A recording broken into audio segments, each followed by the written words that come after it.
गोयल जी नमस्कार। नमस्कार जी। अब बताइए गोयल जी, सुप्रीम कोर्ट ने एसआईआर पे मोहर लगा दी, बोले ये सही है, यानी उसकी तराजू पे, जो न्याय की तराजू नहीं होती है, उस पे वो जो है खरा उतर गया है। जी जी। भाई अब वो कानून के अंतर्गत है, सुप्रीम कोर्ट भी क्या करेगी, क्योंकि वो नियम ऐसे बना रखे हैं, बोले हमको संवैधानिक दर्जा है, हम ये कर सकते हैं, ऐसे कर सकते हैं, ऐसी लिस्ट बना सकते हैं। तो अब जब एसआईआर पहले भी होता था, लेकिन अब जो एसआईआर हुआ, नियम बदल के हुआ, नए नए नियम लगा के हुआ, अब उस पे सुप्रीम कोर्ट भी क्या करेगी, उसने भी मोहर लगा दी कल। अब आप बताइए, अब ये जनता तय नहीं करेगी, अब ये संस्थाएं तय करेंगी हाँ, कि वोट कौन देगा। नहीं देखिए, पहले जनता तय करती थी कौन सरकार चलाएगा। जी अब सरकार और विभाग मिलकर तय कर रहे हैं कौन वोट देगा। हाँ, ये स्थिति सरकार बन गई है। और जो जिसे कहा जाता है लोकतंत्र के खम्भे तय करेंगे कौन वोट हाँ, देगा। जी जी। और पहले तो कहा जाता था कि जनता की चुनी हुई, जनता के लिए, हाँ, जनता की सरकार। जी जी। लेकिन अब ये रिजीम हो गया किसी के हाथ सरकार। में, किसी पार्टी को दे दी जाए, कहा यही जाता जी था। जी। लेकिन अब इन्होंने परमानेंट इलाज कर लिया है। जी जिस तरीके से संवैधानिक संस्थाएं जैसे कि चुनाव आयोग हो गया, और कुछ हद तक इन्होंने कोर्ट्स वगैरह को भी हैंडल कर लिया। आप पिछले 8-10 साल का रिकॉर्ड उठा के देख लीजिए, जितने भी संवैधानिक पोस्ट पे लोग बैठे हुए हैं, उससे कहीं ना कहीं राजनीतिक प्रभाव साफ नजर आता है। चाहे वो राष्ट्रपति का पद हो, उपराष्ट्रपति का पद हो, लोकसभा का पद हो, राज्यसभा के चेयरमैन का पद हो, सब पे भारतीय जनता पार्टी के मोहरे बैठे हुए हैं। सीबीआई ने जिस तरीके से एसआईआर वाले मुद्दे पर चुनाव आयोग को बिल्कुल क्लीन चिट दे दी है। एक तरीके से ये कह दिया है कि चुनाव आयोग जो कुछ कर रहा है बिल्कुल सही कर रहा है। इससे कांग्रेस के एक बड़े नेता है और बड़े वकील भी हैं, अशोक मनु सिंघवी, जो कि जिन्होंने प्रेस कॉन्फ्रेंस करके 7 पॉइंट बताए हैं कि किस तरीके से सुप्रीम कोर्ट के जजों ने इन मामले पर, इन 7 पॉइंट पर, 7 मुद्दों पर कोई जवाब नहीं दिया है और न चुनाव आयोग से इस बारे में कोई बात की। उन्होंने सबसे बड़ा पॉइंट उठाया है समय। उन्होंने कहा कि जहां जहां भी एसआईआर हुआ है, वहां पर एक बहुत ही शॉर्ट टर्म में 3-4 महीने के अंदर ही सब कुछ एसआईआर कर लेने की जो हड़बड़ी दिखाई है, वो शक के दायरे में आती है। तो ये तो दूध का दूध पानी का पानी कर दिया। आप बवाल मचाए बैठे थे, एसआईआर का सिरदर्द पाले बैठे थे, आपके मर्ज का इलाज कर दिया। सुप्रीम कोर्ट कह रहा है जो ईसी करे वो सही, जो किया है बिल्कुल ठीक किया है। योगेंद्र भाई। शुक्रिया संदीप भाई, बिल्कुल सही आप कह रहे हैं। सुप्रीम कोर्ट के आदेश की जो आपने समरी बना दी है, बिल्कुल सही समरी है। आदेश मूलतः ये कह रहा है ईसीआई जो करे वो सही, जो खाता बनाए तो भी सही, बही हो तब भी सही, बही ना हो तब भी सही। सुप्रीम कोर्ट ने दे दिया है निर्णय। ये आज का फैसला मुझे जिस दिन की याद दिलाता है वो है आज से 50 साल पहले 28 अप्रैल 1976 को दिया गया जजमेंट, जिसे कानून में कहा जाता है एडीएम जबलपुर जजमेंट। इमरजेंसी के बदनाम दिनों में यह हुआ था, जब उस जजमेंट के तहत इस देश के सुप्रीम कोर्ट ने कह दिया था कि अगर सरकार किसी को गोली भी मार दे तो आप किसी कोर्ट कचहरी में जाके जवाब नहीं पूछ सकते हो। जिस तरह से 1976 के एडीएम जबलपुर जजमेंट ने लोगों के प्राण लेने का अधिकार दे दिया था सरकार को, ठीक उसी तरह से आज एडीआर वाले मुकदमे में सुप्रीम कोर्ट के जजमेंट ने लोकतंत्र के प्राण लेने का अधिकार इलेक्शन कमीशन को दे दिया। आप और गलत क्या कह रहा है सुप्रीम कोर्ट? संदीप भाई, इन चीजों पर प्रश्न कभी था ही नहीं सुप्रीम कोर्ट में। प्रश्न ये था कि शुद्धिकरण की प्रक्रिया क्या हो, जो कानून द्वारा निर्धारित है वो, या कि चुनाव आयोग अपनी मनमर्जी से चाहे जो मर्जी प्रक्रिया बना सकता है। और आज सुप्रीम कोर्ट के पर जजमेंट सुप्रीम में कोर्ट कानून का ही सुई हवाला दे की, रहा है कि प्रक्रिया जी के मैं वही नियम बता रहा हूं बनाने संदीप का भाई। अधिकार चुनाव आयोग के पास है। ये भी कहा है आज। सुप्रीम कोर्ट ने आज सुई के छेद में से हाथी निकालने की व्यवस्था कर दी है। जैसा आपने बताया, इस देश का कानून था जो कि दो तरह के वोटर लिस्ट के शुद्धिकरण की बात करता। तो वोटर लिस्ट का रिवीजन बिल्कुल सामान्य चीज है, वोटर वो लिस्ट का तो हर साल इंटेंसिव होता है। रिवीजन कानून हाँ में दिया हुआ है, इंटेंसिव रिवीजन की भी व्यवस्था है। हाँ लेकिन सुप्रीम कोर्ट ने जो कहा वो आज ये, क्योंकि हम उसके पास गए, हमने कहा इन दोनों प्रावधानों में जो इंटेंसिव रिवीजन का भी प्रावधान है, उसमें तो कहीं वो नियम नहीं है जो चुनाव आयोग इस्तेमाल कर रहा है। कैसे कर रहा है? उन्होंने पश्चिम बंगाल का एक मामला बताया कि 6,000 अपील जो चुनाव आयोग ने जिनको ये कर दिया था कि इनको निष्कासित कर दिया था लिस्ट से, उसमें से लगभग 4200 लोग मान लिए गए हैं कि वो वोटर हैं। तो इसका मतलब ये है कि ये मान लीजिए कि 70% लोग जो वोट काटे गए जिनको आपने प्रमाणित बाद में किया, निष्कासित उनको बाद में पहले कर दिया, यानी कि इतने लोग वोट नहीं दे पाए। 27 लाख लोग जो वोट दे गए, देने लायक थे, उनको वोट आपने नहीं दिया। इसका मतलब है कि प्री प्लान्ड, पूरी तरीके से सत्ता के हिसाब से प्लानिंग की गई किस तरीके से आप वोट काट सकते, जी किस तरीके बिल्कुल, से।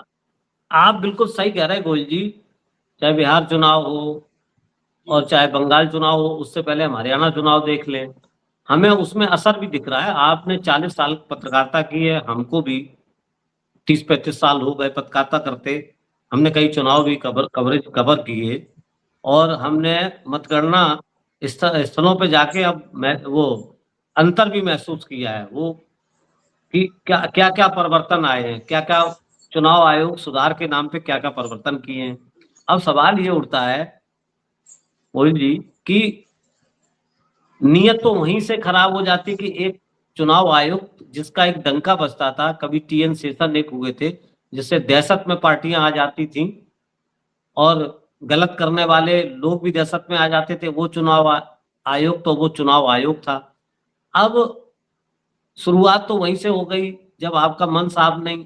आपने क्या किया कि चुनाव आयुक्त को चुनने के लिए 3 लोग जिम्मेदार होते थे, प्रधानमंत्री, नेता विपक्ष और सुप्रीम कोर्ट के चीफ जस्टिस यानी सीजेआई।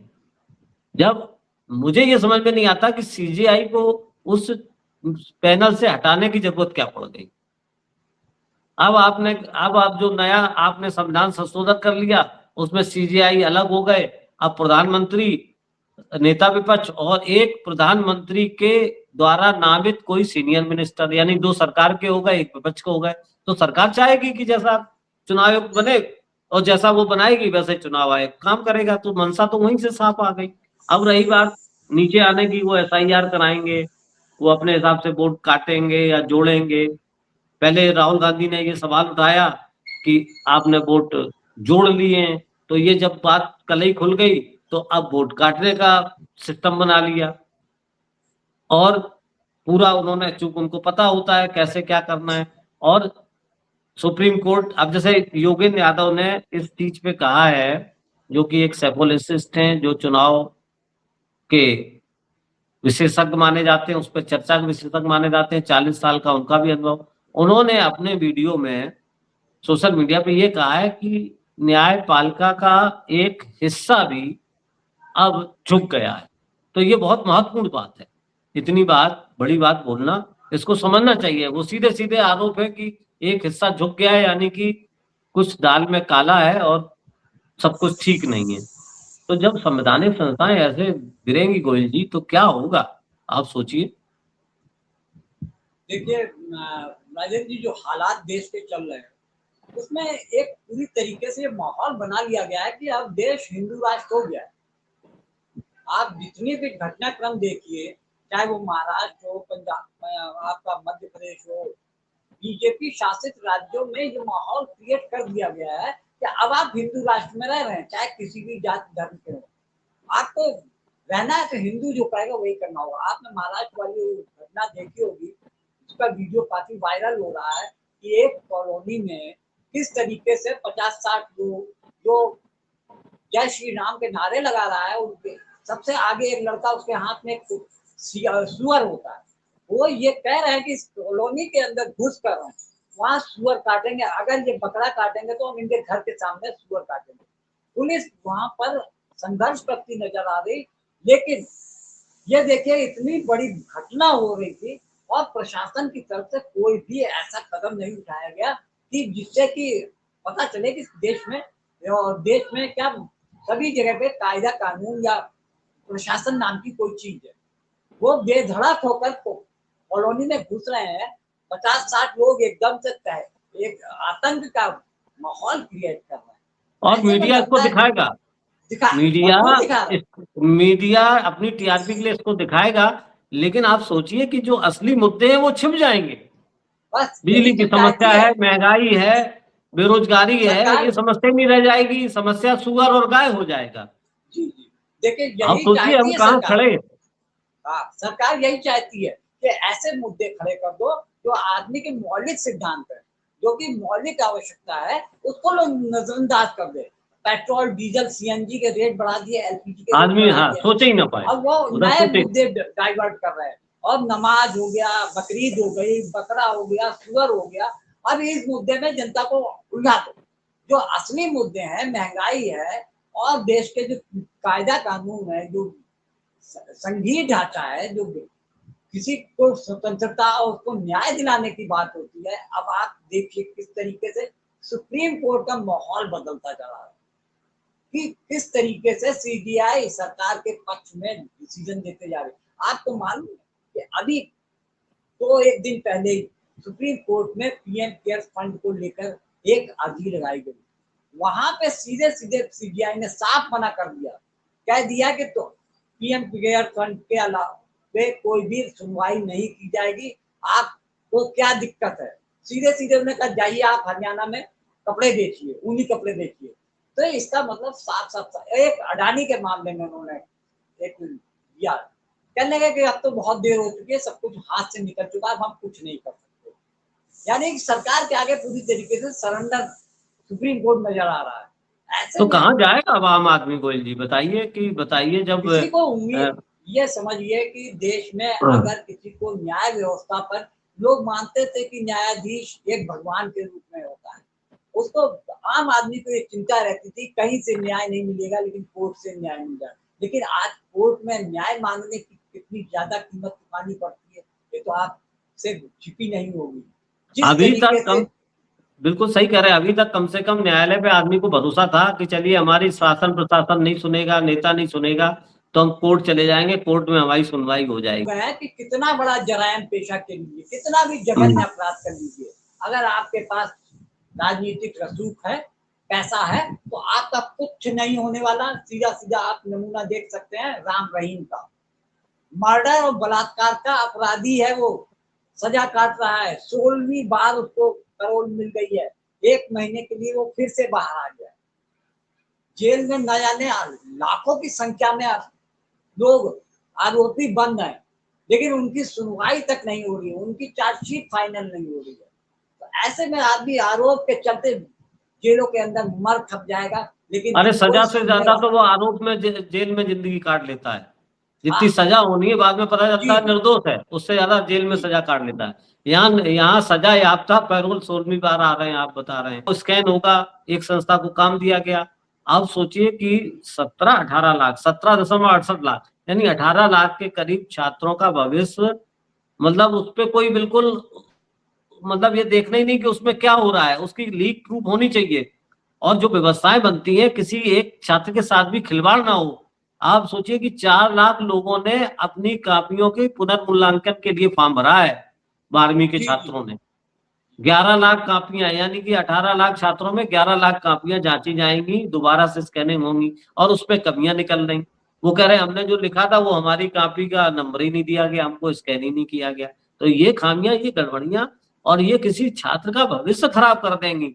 तो बात सबसे इन पे बड़ी होनी चीज चाहिए है कि ये कैसे हो गया, जिम्मेदारों को दंडित करना चाहिए। इन राजेंद्र पे जी, बात सबसे नहीं बड़ी होगी। चीज है कि व्यवस्था पे जब कोई सवाल उठता है तो सबसे पहले भारतीय जनता पार्टी का जो आईटी सेल है और जो उनके समर्थक हैं वो पूरी तरीके से इस बात को नकारते हैं।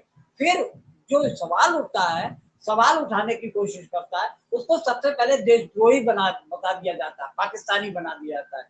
जिस तरीके से वेदांत के मामले में जिसने की फिजिक्स की कॉपी अपनी रीवैल्यूएशन के लिए दी थी, उसको एक बड़े पत्रकार ने, एक सरकारी चैनल के एक एंकर ने उसको तुरंत पाकिस्तानी घोषित कर दिया।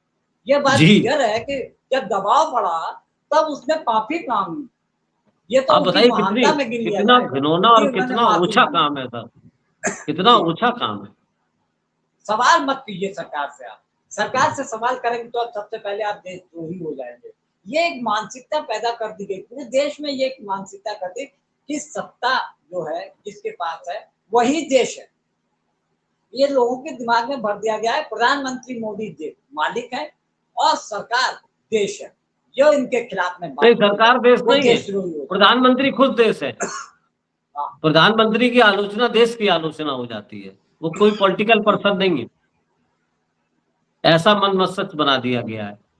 देखिए आप इसमें सबसे बताइए बड़ी कि टीवी खूबी के एक एंकर सरकारी चैनल हाँ। पे, जो कि हमारे आपकी पैसे से चलता है, पब्लिक चलता है। ब्रॉडकास्टर है, और उसका एंकर निजी रूप से ये कहेगा कि इसका पाकिस्तानी कनेक्शन है। 16 साल के छात्र पे बिना किसी जांच के, बिना किसी निष्कर्ष पे सीधे आरोप लगा दोगे एक नाबालिग छात्र पे।